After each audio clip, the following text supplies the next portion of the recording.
سلام وقتتون بخیر. با من دمشدگان همراه هستید. ببینیم چه لیوانی رو میتونیم انتخاب کنیم گزینه مناسب تری.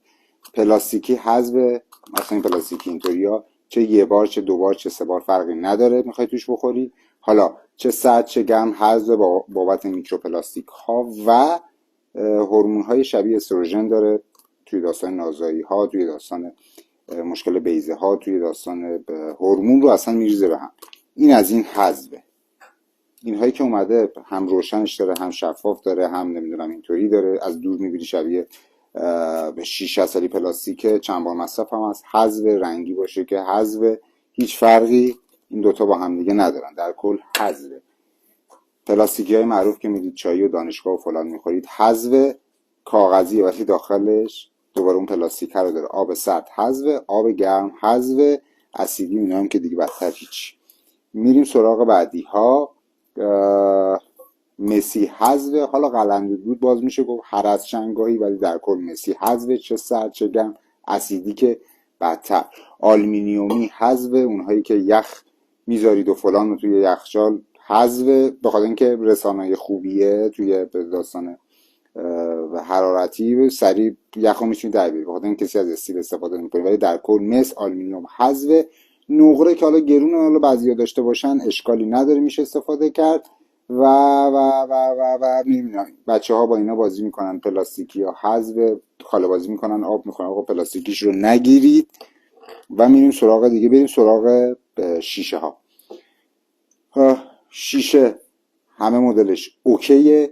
شیشه هایی که معروف به پیرکس، پیرکس اسم چیزشه دیگه، معروف به پیرکس برندشه، پیرکس اوکیه. شیشه های پشوانتی دیدی طرح رایگان اوکیه.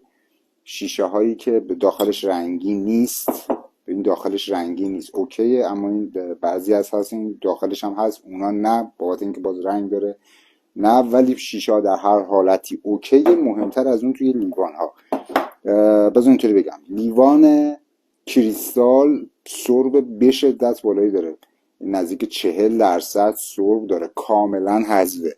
یعنی یه جورایی شاید این رو بشه تحمل کرد، میکروپلاستیک داره میترسیم، ولی این رو دیگه واقعا نمیشه تحمل کرد در هیچ. فقط دکوری، حالا میخواد پارچش باشه میخواد لیوانش باشه، خیلی هم گرون اتفاقا، ولی حذفه، فقط خوشگلی داره، به هیچ عنوان در این آب سرد گرم دوغ نشابه، در کل حذفه.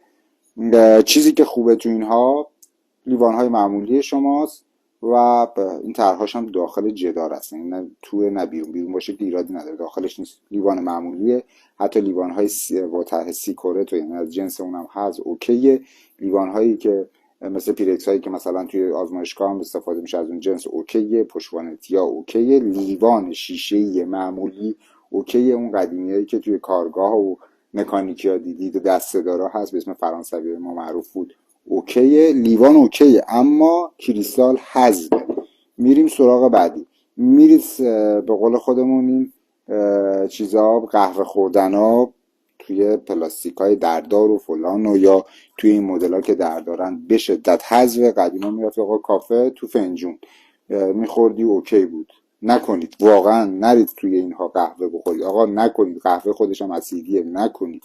خواهشاً از این به گزینه فاصله بگیرید. یا از اینا میخرید، حالا تقریبا داخلش استیله، تقریبا که نسی، برای یه ذره اینجا پلاستیک داره، ولی قطع به یقین از اون پلاستیکی ها خیلی بهتره.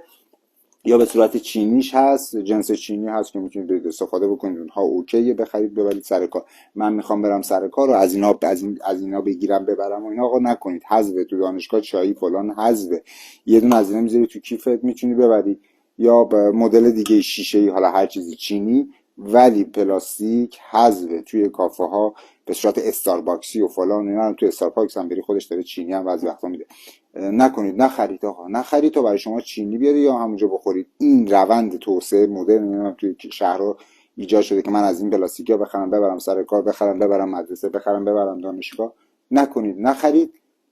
به شدت مضره، به خاطر اون داستان هورمونایی که یه جوری هورمونای استروژن، شبیه استروژن اینها. بعد میریم سراغ لعابی ها. ما 2 تا لعابی داریم، فارغ از اینکه جنس اصلی چیه. این مثلا الان فلزی قدیمیه، لعابش میبینی کنده شده، لبه‌دار کنده شده. این لعاب ها اگر هر لعابی توی رنگ های مختلف بود تا اونجا که میتونید فاصله بگیرید حذفه، چون به هر حال رنگه.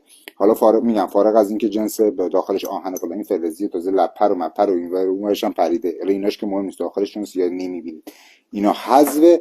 حالا ما میبینیم از این ظرفا سفالی، چینی، همه چیزش هست که لعاب دارد و توی لعابیه تا زمانی که این لعاب ترک بر نداشته اوکیه، میتونید بخورید. اما دقت بکنید توی لعابی ها انتخاب ما لعابی هایی خواهد بود که داخلشون سفیده یا حداکثر کرمه. دیدی کرم رنگاش از قوری قدیمی ها و اینها. پس لعابی اوکیه، ولی با این شرط که داخلش سفید یا حداکثر کرم باشه. این رنگی های خوشگل مشکل لب خیابونی و ماگایی که من میخرم توش زرده، ماگ میخرم توش قرمزه، ماگ میخرم توش بنفشه، همه رو بریز بیرون. اگر میخوای بخری داخلش، حالا بیرونش هر رنگی بود داخلش سفید یا کرم باشه. میریم سراغ ما رو بچه‌ها. شیشه شیر میخرم، این رنگی جدید اومده، مدل های قشنگ. آقا پلاستیکه، هیچ فرق با اون پلاستیک این با این نداره، تازه این رنگ هم داره. کلا حذف به بچه این ندید، بچه تازه داره بزرگ میشه، میخوای تو از این شیشه ها بدی یا این خارجی ها. نگاه کن، پلاستیکه، حذف قطعه به یقین حذفه. میکروپلاستیک رو وارد بدن بچه نکن. خب پس من چیکار بکنم؟ همینه دیگه. خب شیشه ایش رو میخری، این پلاستیکی، شیشه ایش رو میخری. خب آقا شیشه ای این بالاش رو چیکار کنم؟ این که پلاستیکه، سیلیکونی نمیخری. اول لاتکس میدونم یه ماه دو ماه خراب میشه، خراب شدن شاید کجاست دست میزنی، اصولا زبره دیگه متوجه میشه وقت عوض کردنشه. آقا من تون یه ماه دو ماه بخر، آره بچت میخوای مریض شه، خب برو اصلا سیلیکونی بذار. لاتکس میگیری و مگر اینکه بچه شما به لاتکس حساسیت داشته باشه، آلرژی داشته باشه، اونم پزشک دست میده، نه اینکه یه بار خوردش آقا اینجا آف زد، نه میری پزشک. اگر تشخیص داد لاتکس برش ضرر داره مجبوری دیگه، چاره ای نیستش. ولی در هر صورت شیشه پلاستیکی شما هر چقدر هم توی اینها بگی من میشورم، شیر چربی داره و چربی به این میمونه، هر جوری هم بشوری پلاستیک آسیبزای برای بچه. پس اینا همه حذف شد، شیشه یه اوکی بود. میریم سراغ نوشیدنی. از اینا خیلیاتون دارن بچه‌ها مدرسه میرن، بچه کودکتون تو این شیر میدید، نمیدونم آب میدی، آب میوه میدی، آقا آب میوه اسیدیه تو پلاستیک حذفه. یا از اینا دارید که استیله، تا اونجایی که میتونید اسیدی مسیدی آب پرتقال اینها داخل اینها نریزید. برای آب مناسب هست، اما باز این پلاستیک ها رو داره و این پلاستیک میکیدنیه رو داره. تا اونجایی که میشه برای بچه اگر میخواد استیل حساب کنید فنجونی یاد بدید بخوره، شیشه‌ای یاد بدید بخوره، یعنی به صورت اینکه بریزه داخل فنجون یا این رو خالی بخوره. تا اونجایی که میشه از این پلاستیک فاصله بگیرید. اینها که طرحهای خوشگل و رنگی و منگی و جینگل و بینگل و مامان و معلن این چیزا اومده، حذف پلاستیک حذفه. چی شد پس؟ شیشه کریستال نه، شیشه استیل و لعابی که داخلش سفیده. این رو جدی بگیرید، مخصوصا برای بچه ها.